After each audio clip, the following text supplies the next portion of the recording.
Y vamos a ver. Bien. Y vamos ahora a continuar analizando nuestra diapositiva que ya habíamos comenzado a analizar.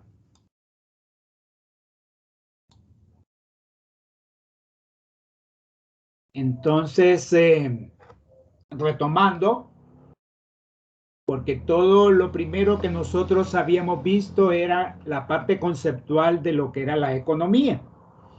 Y entonces, como recordarán, dentro de la economía, pues nos interesa como ciencia social, ¿verdad? Que se interesa básicamente en establecer una relación entre las necesidades ilimitadas que tiene toda sociedad ante recursos que son escasos. Y eso es parte de lo que es la economía. Entonces, en este diagrama habíamos dicho que la microeconomía era una rama de la economía que estudiaba prácticamente el comportamiento económico de unidades individuales decisorias. Esas unidades individuales decisorias podían ser como los consumidores, los productores o empresarios o el gobierno, dividido en segmentos o grupos más pequeños. Grupos de consumidores, por ejemplo, de productos agrícolas, consumidores de productos electrónicos, consumidores de libros, consumidores de energía eléctrica, es decir, de cualquier rubro específico. Cuando estamos hablando en forma específica, entonces eso se refiere micro.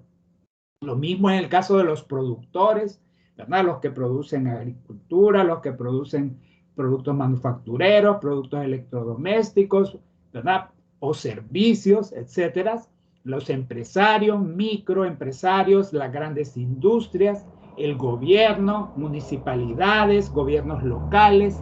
Entonces, todos esos segmentos o grupos pequeños son materia prima para la microeconomía. Y entonces la microeconomía estudia cómo se comportan estas unidades individuales, ¿verdad? Y cómo toman decisiones, cómo hacen elecciones dentro de distintos mercados y aquellos precios que se forman en dichos mercados. Entonces, este es básicamente el centro, ¿verdad? Principal, el centro neurálgico que nosotros analizamos en lo que es la rama de la microeconomía. Por eso concluíamos que la microeconomía también se le dice teoría de los precios, ¿verdad? Especialmente en la libre empresa. Y más adelante vamos a ver que cómo en un mercado de libre empresa se resuelve algunos de los problemas que le interesan a la economía mediante el mecanismo de los precios. Entonces, eso es lo que nosotros estábamos enfocando la última vez cuando estábamos separando la rama de lo que es la microeconomía, que es donde nosotros prácticamente partimos y esta es la disciplina que estamos estudiando. Porque asimismo existe la otra disciplina que van a continuar ustedes analizando, que es la macroeconomía. Entonces, dentro de la microeconomía dijimos que nos interesa decisiones individuales, elecciones, ¿verdad? Individuales de estos grupos pequeños de consumidores, de empresarios, de todos los que participantes del gobierno. También estos consumidores o empresas o partes del gobierno, ¿verdad? Que hacen intercambios de compra y venta en casos que son de bienes o servicios que son muy similares o que son homogéneos.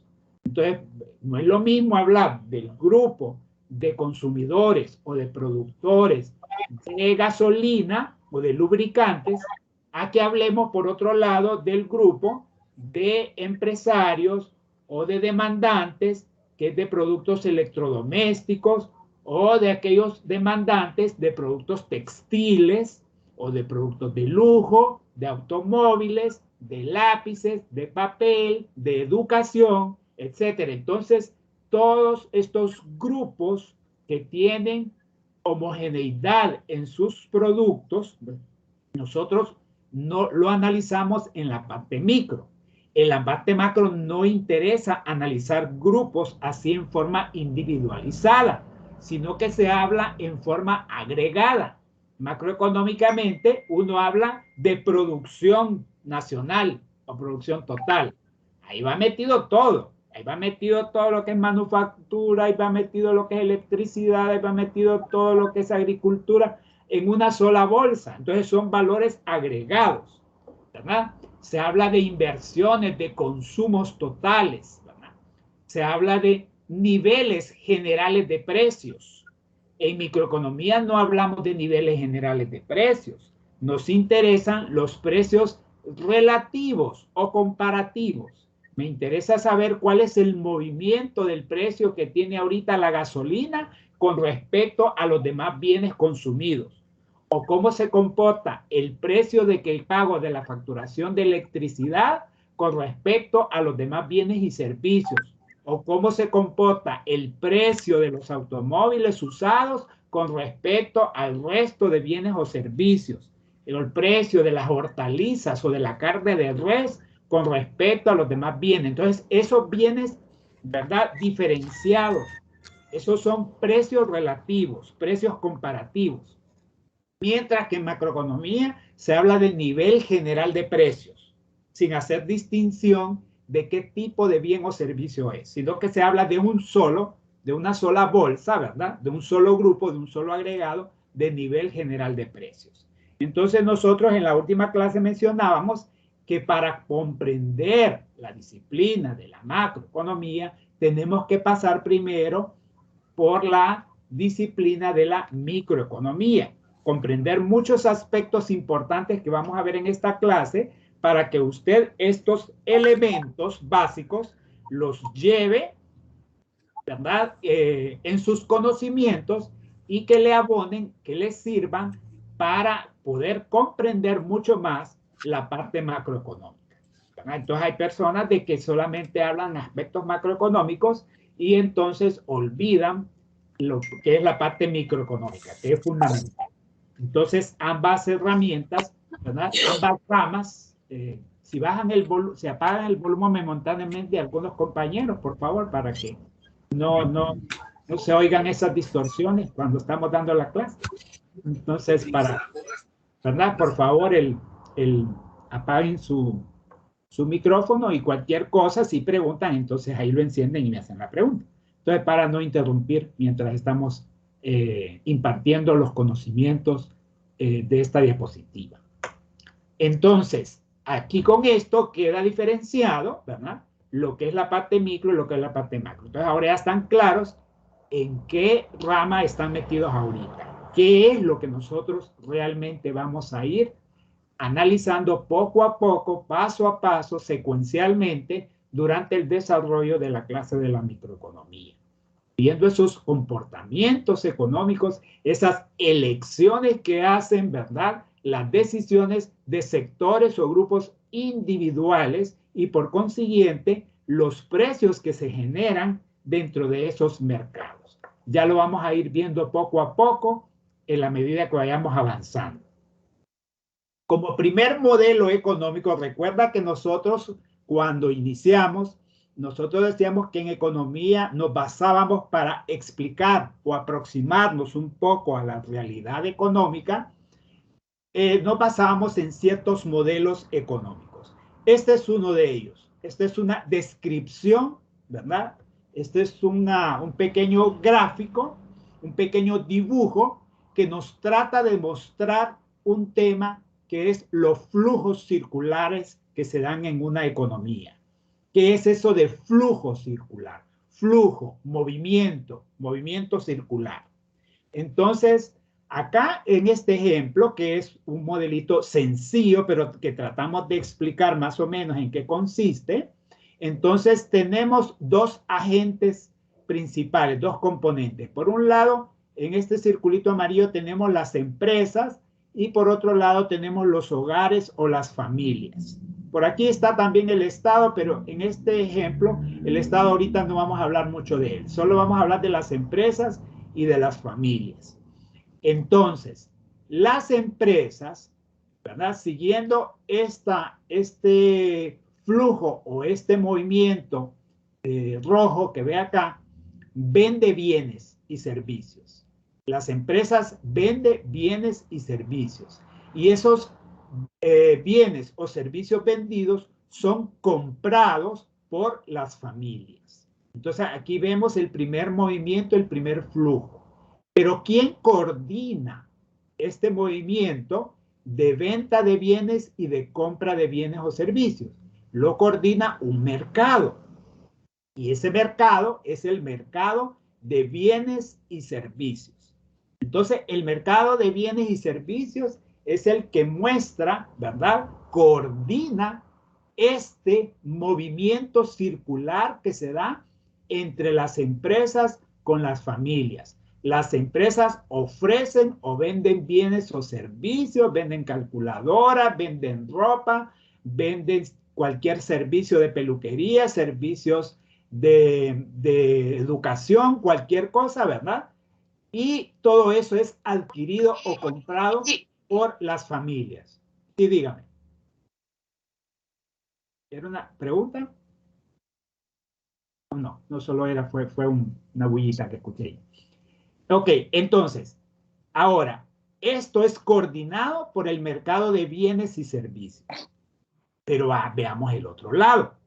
Por otro lado, las familias ofrecen o venden recursos, ¿verdad? O factores de la producción.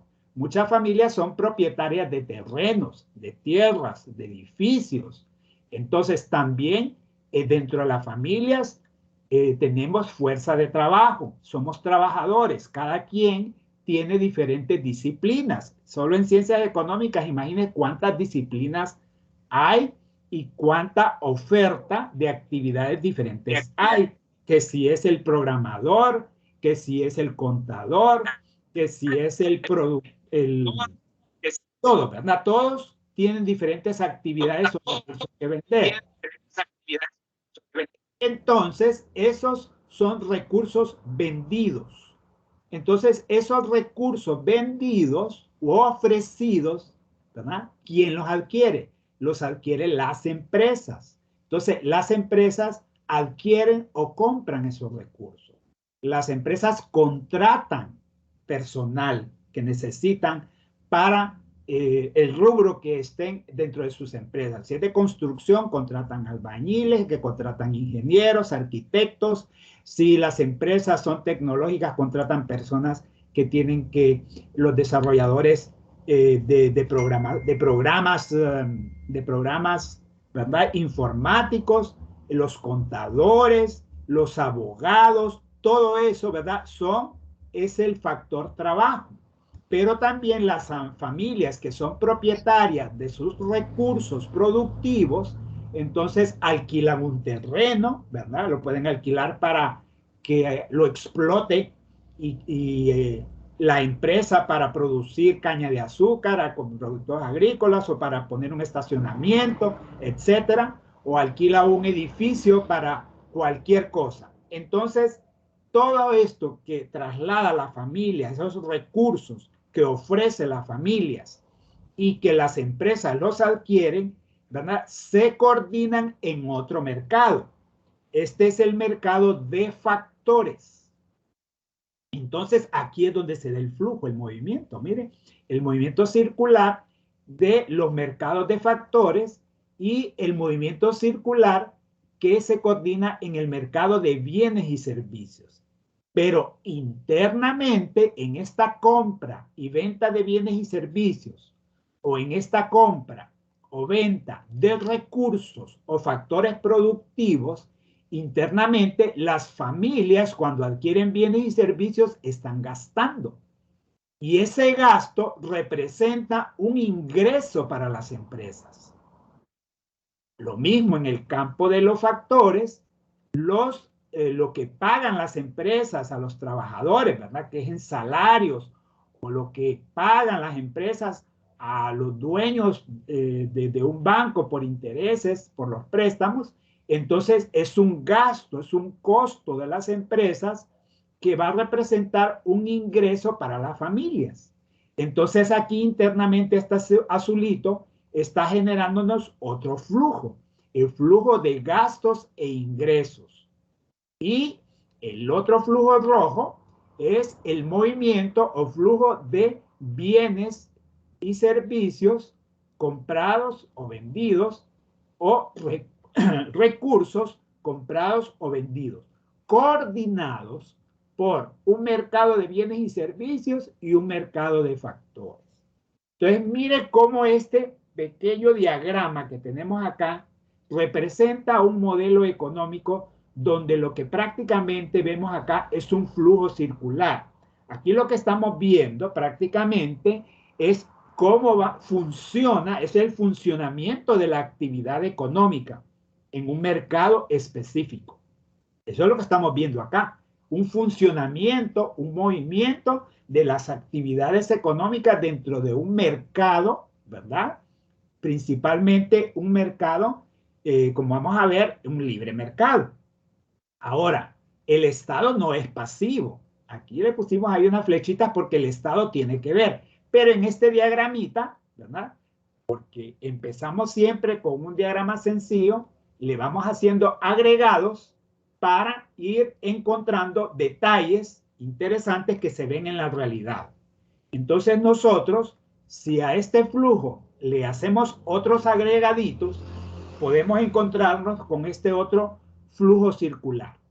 Igual tenemos las empresas, ¿verdad? Por acá, y tenemos los hogares o las familias por acá. Al igual que el anterior, se coordinan todos esos movimientos en dos mercados, en los mercados de los bienes y servicios y en los mercados de factores productivos. Entonces, en ese flujo o movimiento negro que vemos acá, pues entonces las empresas venden, ofrecen bienes y servicios.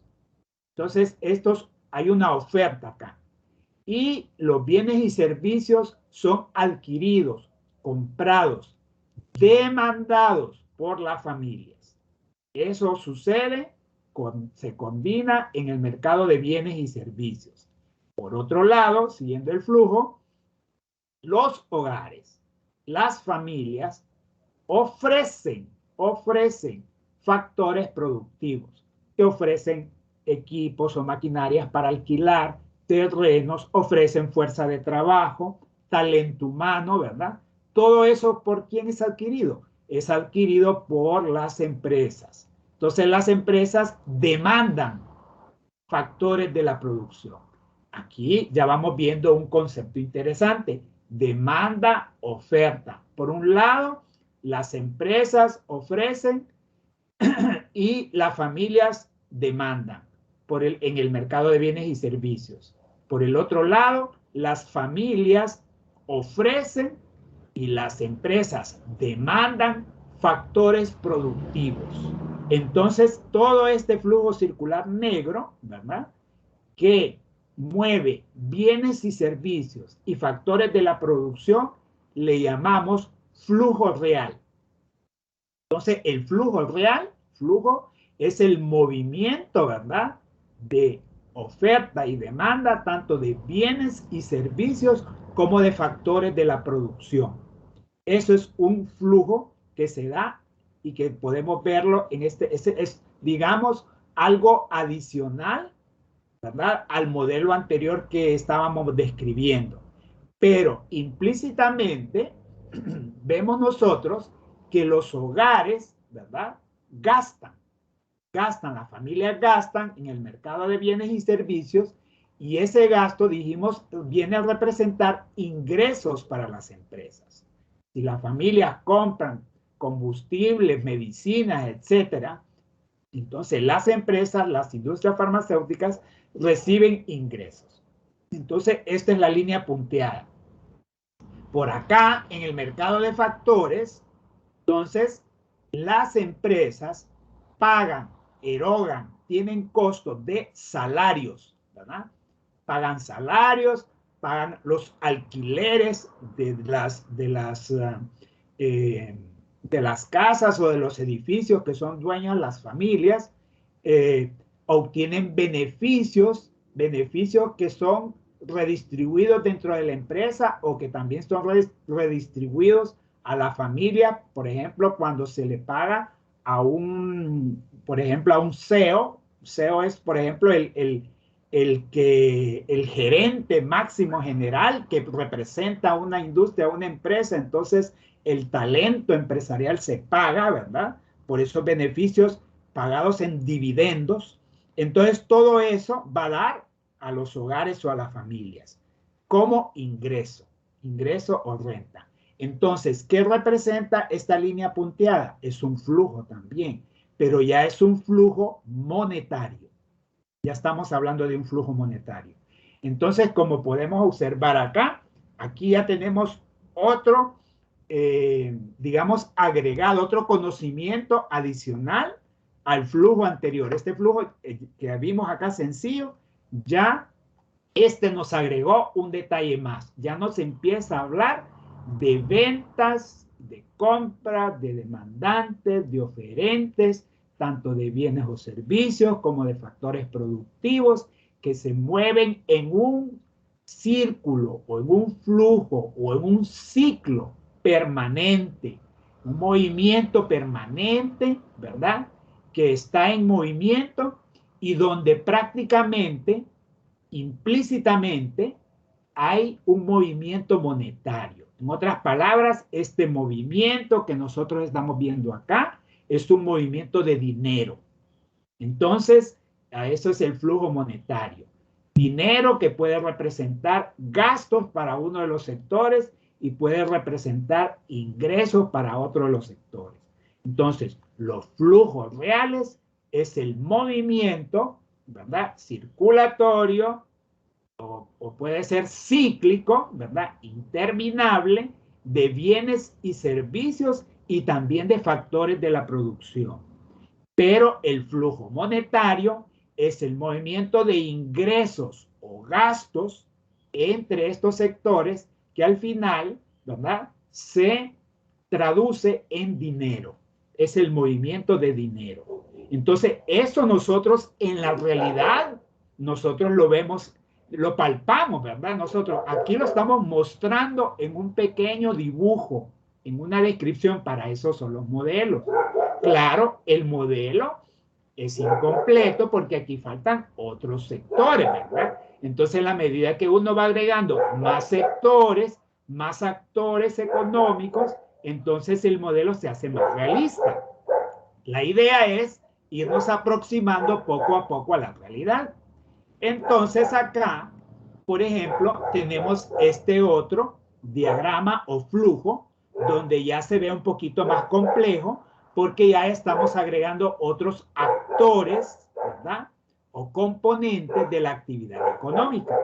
Entonces aquí ya teníamos las familias, ya teníamos las empresas coordinadas en los mercados de bienes y servicios, en los mercados de factores, pero aquí sí ya agregamos el gobierno con un papel activo dentro de este flujo.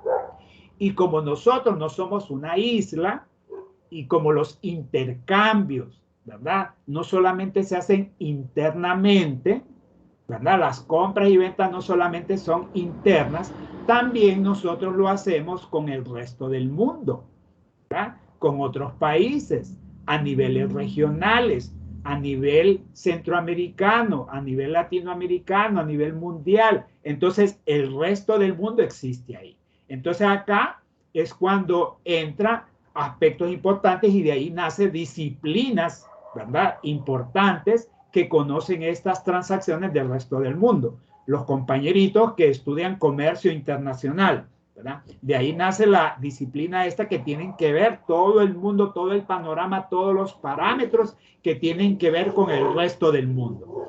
Entonces acá podemos ir viendo en este flujo prácticamente lo que ya se había hablado.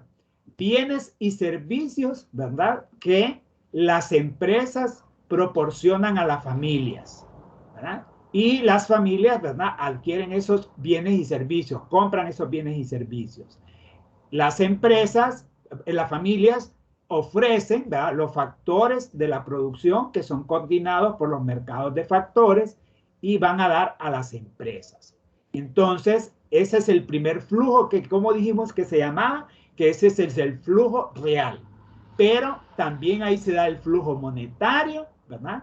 Y en ese flujo monetario, entonces, en el mercado de factores, las empresas ofrecen, ¿verdad?, pagan rentas, intereses, salarios, alquileres y todo, ¿verdad?, a las familias o a los que son propietarios de los medios de la producción, ¿verdad? Entonces, todo eso va a dar a las familias. Eso representa ingresos para las familias.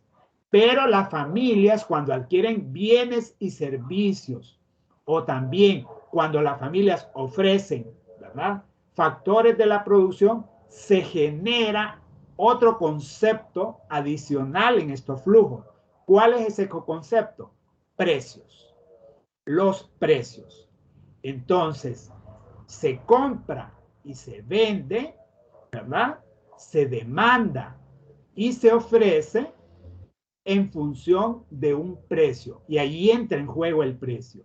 Y ahí es cuando nosotros vamos a irnos enfocando más adelante en qué teorías son las que hay que determinan, ¿verdad?, entre esos compradores o demandantes y entre los oferentes, ¿verdad?, o vendedores, y cómo se genera o se determina el precio y qué papel fundamental juega el precio de esos bienes y servicios y también el precio de los factores de la producción. Porque el trabajador tiene un precio, ¿verdad?, que es su salario. Eso es un costo para la empresa. Entonces, el salario es un precio, ¿verdad? El dinero que yo tengo depositado en un banco, tengo un costo que pagarle a las empresas bancarias por eso. Es una tasa de interés por un préstamo o por tener mi dinero ahorrado, etcétera.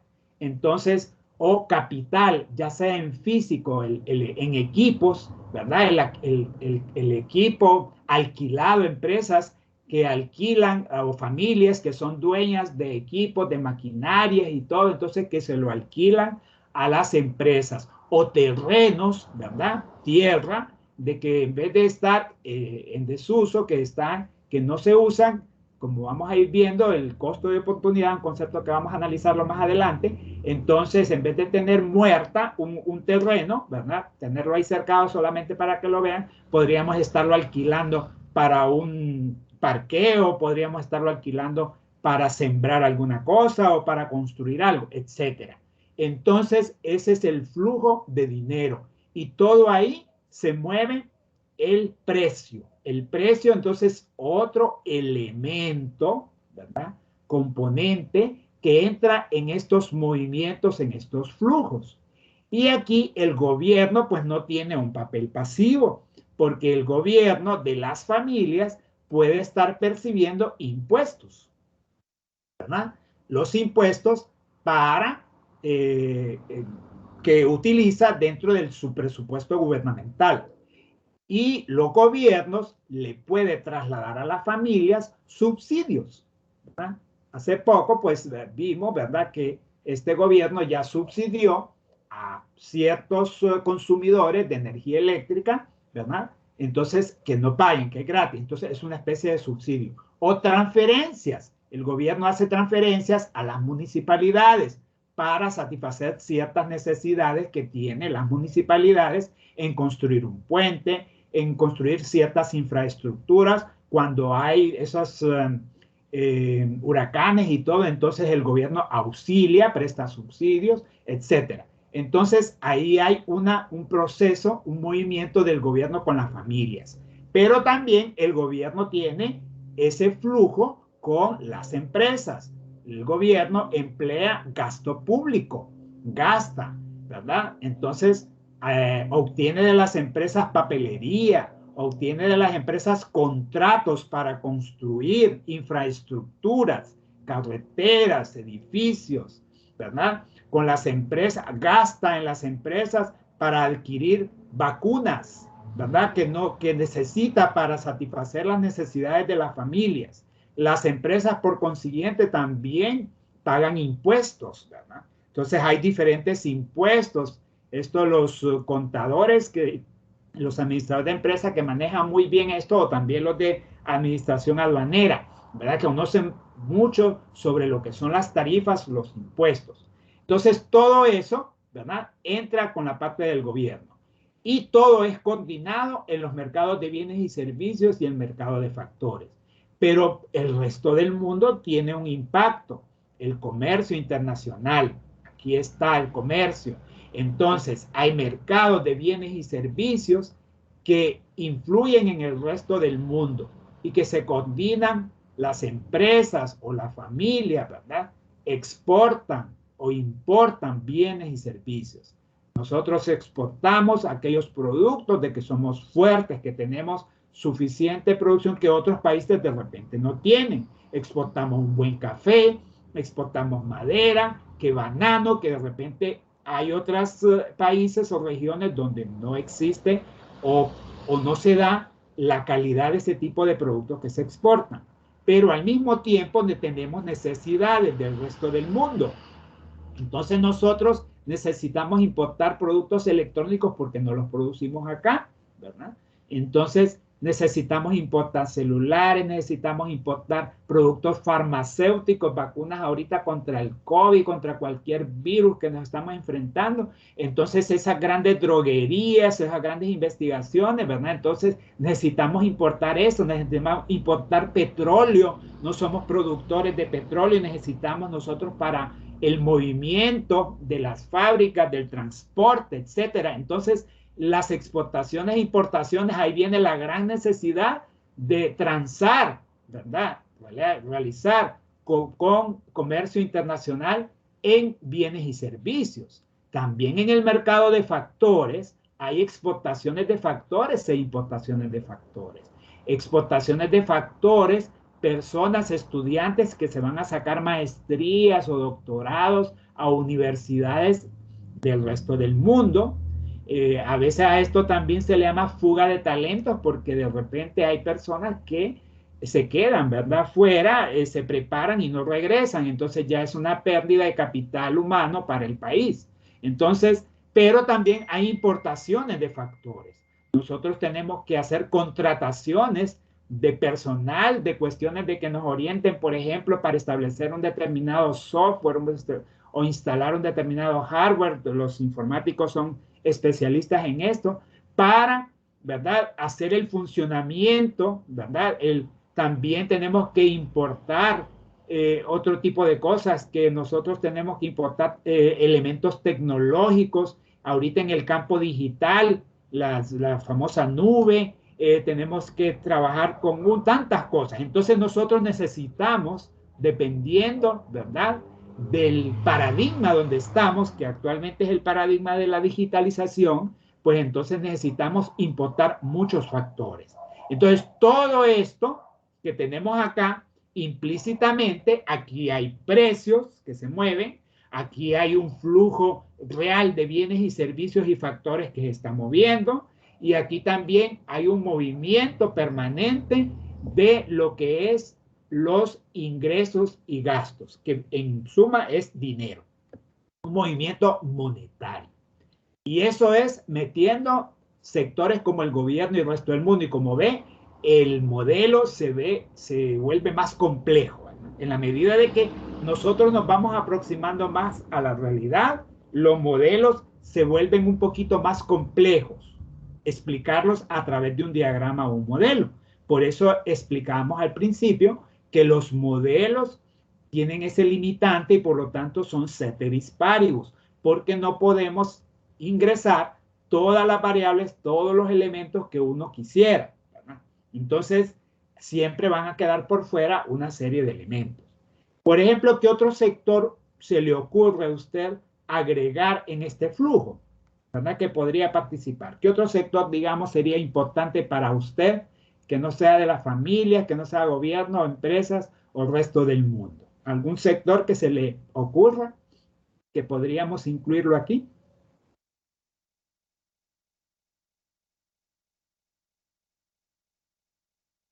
¿Qué otro sector cree usted que podríamos agregar? Si quisiera usted alimentar un poco este modelo de flujo circular.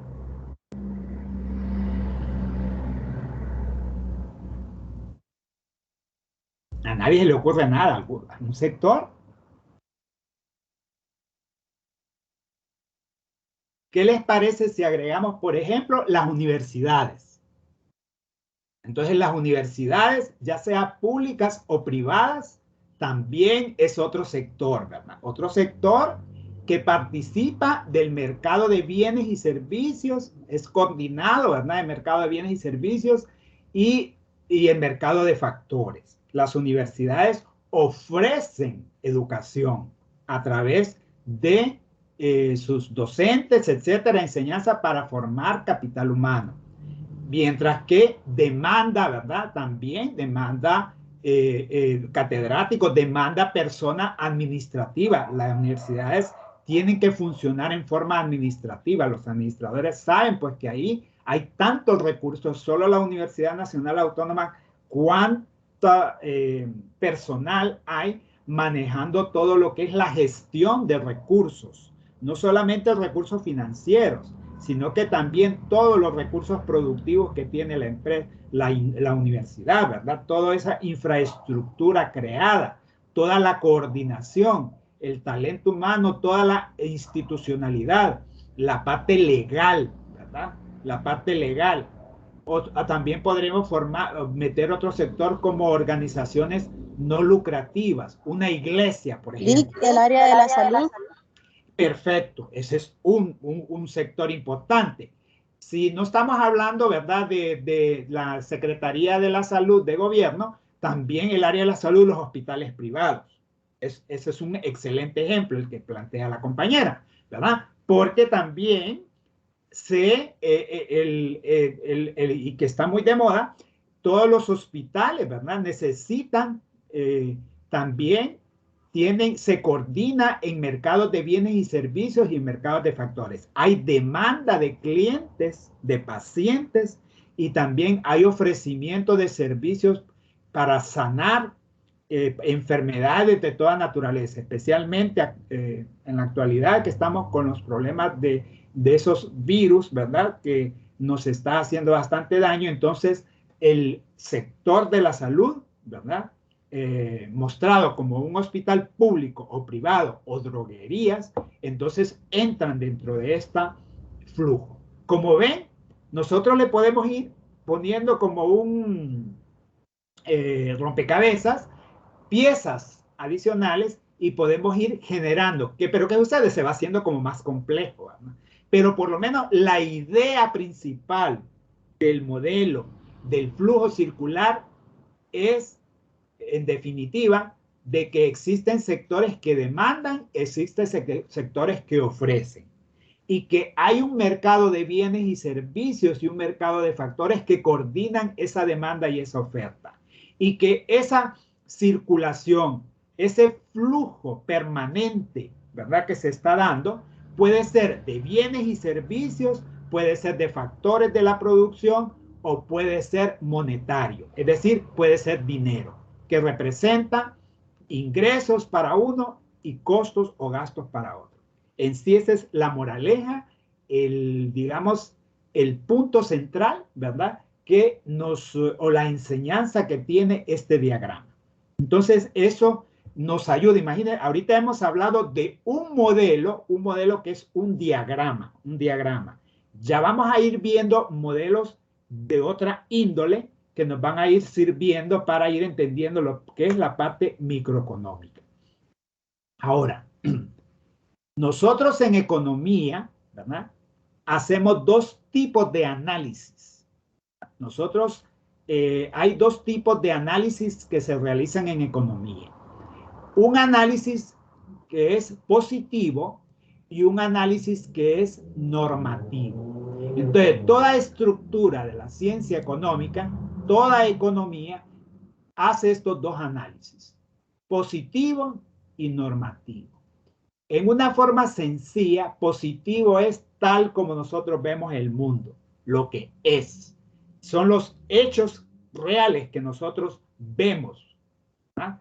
Mientras que lo normativo no son los hechos reales, son lo que nosotros quisiéramos ver, ¿verdad? Entonces es muy diferente. Entonces, en el positivo, que son los hechos reales, entonces nosotros ahí describimos los hechos.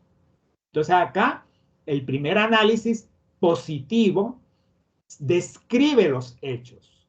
Describimos el fenómeno tal como lo vemos. Y esa manera de describirlo lo podemos hacer a través de teorías económicas. Entonces, las teorías económicas, son tanto para la microeconomía como para la macroeconomía. Pero nosotros, como estamos en la clase de micro, entonces nos va a interesar hacer análisis positivo, descripción de fenómenos empíricos, tal como lo que nosotros vemos, de diferentes teorías. ¿Cuáles son esas teorías en las que nos vamos a enfocar? Nosotros nos vamos a enfocar en teorías, por ejemplo, del consumidor. Entonces, ya que hablamos de compradores y de oferentes, pues vamos a ver internamente un poco, no todo, ¿va? Porque sería imposible ver todas las teorías habidas y por haber de las teorías del consumidor, pero vamos a ver algunas teorías elementales, importantes, de la conducta del consumidor, para comprender por qué la gente compra, de dónde viene eso de que por qué compramos, por qué existen los consumidores, qué teoría hay detrás de eso. Recuerde que la teoría refleja una serie de suposiciones e hipótesis, situaciones que muchas veces se aplican en la realidad, son situaciones que más bien pueden ser contradictorias a la realidad. La teoría aguanta con todo porque pueden ser hipótesis comprobadas o no comprobadas. Si algo es comprobado, ya es una ley. Y nosotros también vamos a ir viendo algunas leyes que surgen en las teorías del consumidor, por ejemplo. Pero está también el productor. Hay muchas teorías, ¿verdad? Porque la gente produce. ¿Qué lo motiva a producir? ¿Qué hay detrás de la producción? La teoría de la empresa. Entonces, el empresario. ¿Por qué el empresario? ¿Por qué quiere ser empresario? ¿Qué es lo que lo motiva? ¿Verdad? ¿Qué hay detrás? ¿Qué enfoques hay con respecto a y qué factores son los que determinan a una empresa? Ya sea pequeña, ya sea grande, ya sea a gran escala, pequeña escala. También hay teorías con respecto al bienestar, ¿verdad? El bienestar social. Recordemos que economía es una ciencia social y tiene que ver con la sociedad. Y muchas veces se habla del bienestar de la colectividad, ¿verdad? Entonces, ahí hablamos de algunas necesidades de seguridad. Entonces, las empresas necesitan tener seguridad jurídica de que sus empresas no les roben, o empresas que tengan ayudas, por ejemplo. Entonces, nosotros como personas individuales necesitamos bienestar, como dijo la compañera cuando tocó el ejemplo de los hospitales, necesitamos salud. Una persona sana, ¿verdad? Piensa mejor, tiene mayor crecimiento, es un recurso fundamental. Las personas enfermas, entonces en su conjunto, entonces eso genera atrasos en las economías, ¿verdad? Entonces nosotros queremos que la población esté sana, que los niños estén nutridos, que los virus sean controlados para que no estemos, porque ya hemos visto y hemos palpado actualmente la situación de que esta situación de las pandemias, lo que ha provocado la disminución de la producción, ¿verdad? Y nacional, hay escasez de productos, etcétera. Entonces, el bienestar es un tema muy importante. Nosotros acá en microeconomía, que esta es la clase base que nosotros tenemos, nosotros aquí vamos a estudiar mucho de la teoría del consumidor, del productor y de la empresa. Del bienestar no vamos a tocar mucho porque es un tema más profundo que los economistas, los que estudian economía, la van a ver en microeconomía 2. También los de administración de empresas, creo que los de comercio internacional o bancaria, lo ven con otro nombre, ¿verdad? Pero ven algunas cosas que tienen que ver con el bienestar. Entonces, pero todas estas teorías entran del campo microeconómico. Entonces, toda esta descripción empírica del fenómeno eso es positivo, porque está el otro lado del análisis que habíamos dicho, que es la parte normativa. La parte normativa son juicios de valor, son criterios, son ideas que uno tiene con respecto a algo. Por ejemplo, positivo es que en este país se paga un salario mínimo. Salario mínimo es 7.000 empiras más o menos, creo. Entonces, ahí eso es positivo, es un hecho, cuantificable, verificable. Se reúnen los del sindicato, se reúne el gobierno, se reúnen los empresarios para definir, ¿verdad?, cuál es el salario mínimo ideal. Entonces, eso es un hecho palpable. Pero lo normativo sería, no, es que ese salario mínimo no ajusta. Es un salario mínimo bajísimo. Nosotros somos de los países con el salario mínimo más bajo. Entonces, aquí ya se establecen criterios.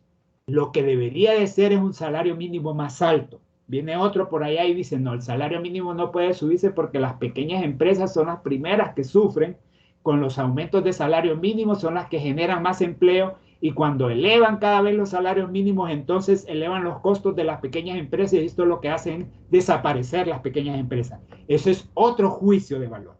Entonces son opiniones, juicios de valor, ¿verdad?, que no son verificables porque son diferentes. Son opiniones, ¿verdad?, que no son hechos palpables, como lo es la parte positiva. Entonces, en la parte normativa no entra en teorías, entra en políticas. Entonces, acá la normativa se generan políticas económicas. Entonces, ahí viene y se crean políticas fiscales. Entonces, ¿cuál es la política fiscal del gobierno? Lo ideal de impuestos que debe de pagar, o si está gastando demasiado o si está gastando muy poco. Entonces, se definen, se establecen directrices del tipo de política que se debe de manejar como presupuestaria dentro de una institución. La parte, si los impuestos que se han pagado son suficientes o son muy pocos, si son progresivos, si son regresivos. La política monetaria, entonces las instituciones como Banco Central, cuando hay abundancia de dinero en el mercado, entonces eso implica después que se puede tanto dinero, entonces hay oportunidad de mayores préstamos, bajan los intereses, etcétera. O cuando hay poco circulante, entonces ahí hay problemas. Políticas cambiarias, que el tipo de cambio, que el empira con respecto al dólar se está devaluando mucho, y entonces eso puede tener un impacto en los precios. Las mercaderías prácticamente que nosotros compramos están dolarizadas, y entonces eso implica una erogación mayor para las familias en sus gastos. Y políticas de crecimiento, ¿verdad? Si hemos un gobierno entrante que dice de que ha encontrado situaciones de una deuda excesiva o que ha encontrado situaciones negativas, entonces ya debe de estar definiendo qué políticas son las que se deben de implementar para poder crecer y hacer crecer esta economía. Entonces ahí ya A, B, C, D, entonces se establece una serie de políticas. Entonces esto ya es parte normativa y esto es política económica, pero esto es un análisis que es aparte normativo, que nosotros no lo vamos a plantear en la parte micro. Y para que nos quede todavía más claro, ¿verdad?, la diferencia, la economía positiva parte de datos y hechos, ¿verdad?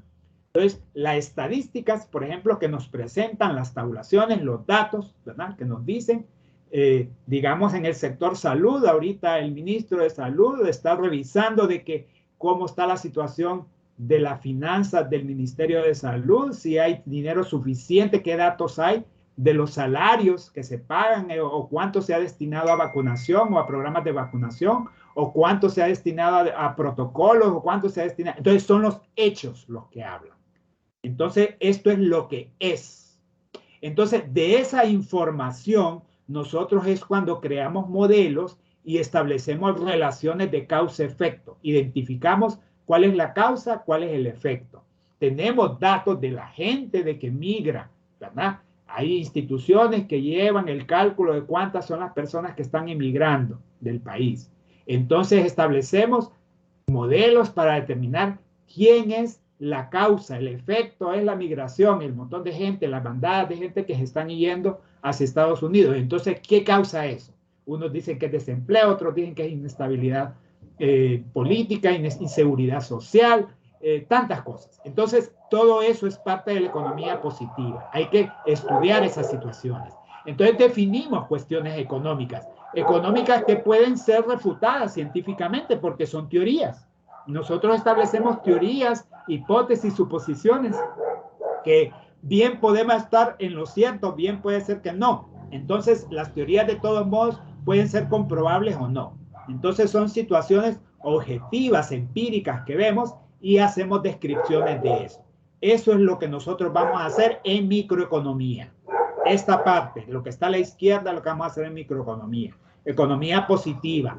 Nuestros análisis van a ser desde este punto de vista, porque la economía normativa ya son opiniones, valores o juicios, ¿verdad? Que ya es algo subjetivo. El caso de las migraciones, entonces es, por ejemplo, que opiniones, eso ya tienen que ver con opiniones de la moral, de la ética, o la gente simplemente que la ilusión, el sueño americano, y hay un montón de factores ahí que de repente no son palpables, no son verificables, no son cuantificables, porque son diferentes juicios u opiniones que hay con respecto a las migraciones, con respecto al salario mínimo, con respecto a las remesas familiares. Entonces, por eso se llaman juicios de valor. Cada quien tiene su opinión diferente de acuerdo a su formación. Algunos tenemos un punto de vista religioso, otros tenemos un punto de vista político, otros tenemos un punto de vista apolítico, otros tienen un punto de vista de diferente índole. Entonces, por eso la economía normativa es lo que debería de ser. Son opiniones, lo que opinamos cada quien, ¿verdad? El bienestar de este país, entonces hay opiniones. Y entonces ahí las redes sociales abunda de quien opina de que esto, que lo otro, de que esto debería de ser de tal forma y no como se está haciendo. Entonces, como se hace es lo que vemos, como se da el mundo. Lo que debería de ser son las opiniones o los juicios de valor. Entonces eso a veces no puede ser refutado científicamente porque a veces se ofrecen soluciones económicas, políticas económicas, normativas. Entonces se crean leyes, decretos, normas en base a lo que debería de ser, ¿verdad? Que ofrece supuestamente soluciones económicas a un fenómeno que de repente está fallando. Este cuadrito es bien interesante porque usted ahí puede comparar, ¿verdad? Más detenidamente y definir el análisis que es positivo y el análisis que es normativo. Como repito, en microeconomía nosotros vamos a trabajar con análisis tipo positivo, economía positiva. Y nosotros nos vamos a enfocar en estas teorías, ¿verdad? Las teorías del consumidor, las teorías del productor, las teorías de la empresa y teorías del bienestar, que muy poco vamos a hablar de esto porque ya dije pues, que es parte de una disciplina de microeconomía 2 que no está dentro del programa nuestro. Pero más o menos uno a veces toca esas cosas, ¿verdad? Entonces uno ve como en microeconomía las teorías económicas es de los hechos que vemos, de lo que cómo está el mundo. Nosotros vemos un montón de gente haciendo fila en un supermercado, ¿verdad? Entonces nosotros vemos de que hay algún problema de que puede ser que una situación de una guerra o una situación de que ya nos digan de que viene un ciclón y entonces que hay que prepararse con los alimentos o que los precios se dicen, hay expectativas que los precios van a subir, que el petróleo se va a disparar más, entonces la gente se preocupa y entonces empiezan a hacer aquella fila. Entonces ahí es el comportamiento del consumidor.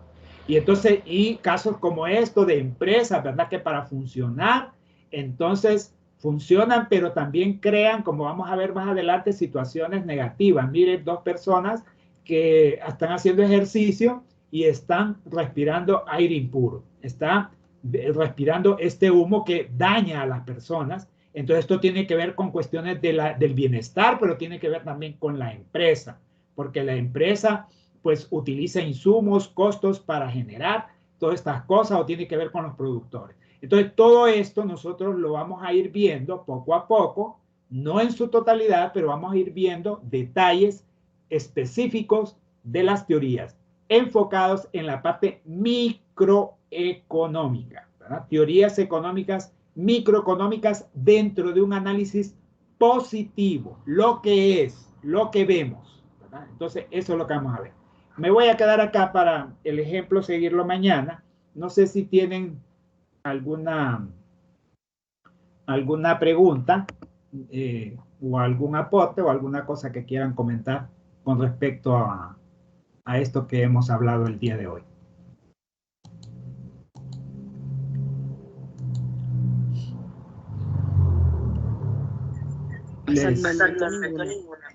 ¿Les va quedando claro? ¿Van agarrando el hilo de lo que vamos viendo? Sí. Eso es lo importante. Sí, poco a poco, vamos a ir viendo poco a poco. Esta clase es muy interesante. Le va a usted a dar muchos conocimientos importantes. No es necesariamente que sea economista, es de ciencias económicas. Entonces de aquí va a tener usted muchas ideas que le van a permitir ahondar o mejorar más sus conocimientos. Recuerden que nuestra labor es formarlos como buenos profesionales. Entonces usted como profesional, al final, usted debe tener un compendio de conocimientos. Esto solo es una cosita, microeconomía, pero las demás que lleva usted y las que le faltan, ¿verdad? Y lo convierte a usted en un profesional de peso, un profesional, ¿verdad? Que es lo que necesita el país para crecer. Bueno, jóvenes, creo que vamos a parar aquí la grabación. Entonces lo detenemos acá y